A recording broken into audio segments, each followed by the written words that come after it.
اللهم صل وسلم وبارك على سيدنا محمد.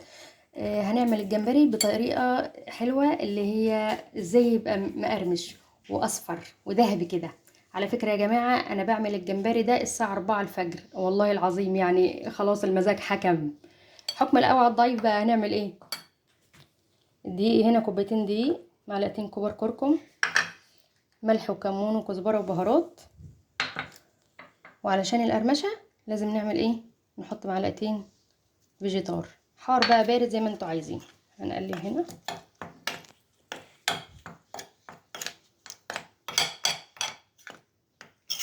نقلبهم كويس.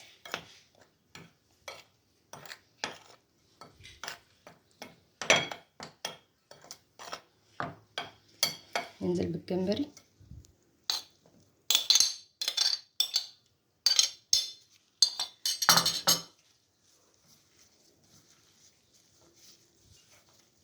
لازم يتبل كله كده.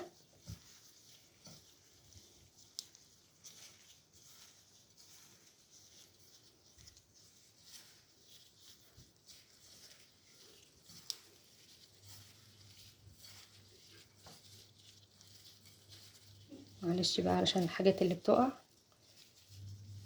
شايفين؟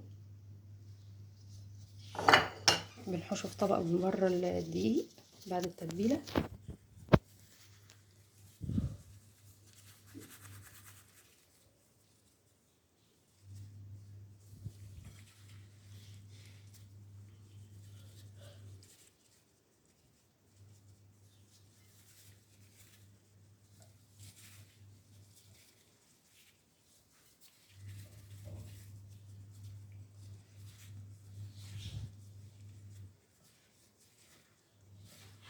محدش بقى يقول لي الساعه 4 الفجر تعملي جمبري. الاكل ده مزاج، وزي ما قلت لكم حكم القوي على الضعيف. هنحطه في التلاجة، لازم يتشمع شويه في التلاجة، ونشوف هنعمل ايه. حطينا الزيت على النار، لازم طبعا الزيت يكون حامي زي ما انتم شايفين. اهم حاجه في قرمشه الجمبري ان لما بعد ما بنحطه بعد ما بيطلع من الثلاجه، لازم تحطيه في مصفى وتنزليه في شويه ميه وطلعيه تاني على طول. ده سر القرمشه على فكره.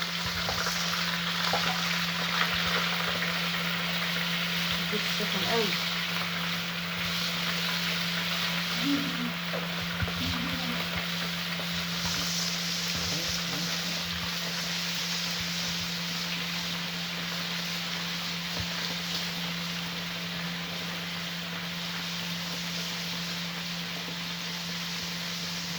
يعني يا دوب ينزل الميه ونطلعه تاني على طول.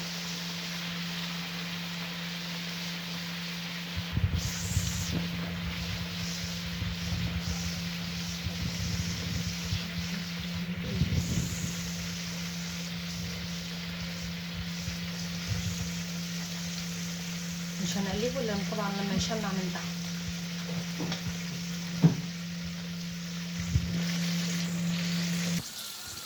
شايفين كده؟ شايفين لونه ذهبي ازاي؟ وريحته روعه.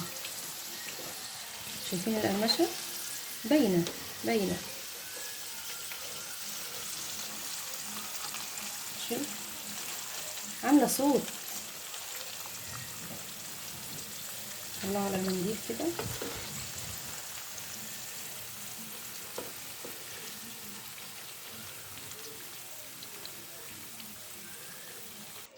ايه رايكم في الشكل والريحه؟ تحفه. والطعم، بص، شايف القرمشه؟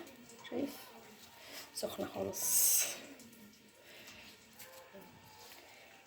ان شاء الله الوصفه تعجبكم، وكفايه ان انا عملتها الساعه 4 الفجر.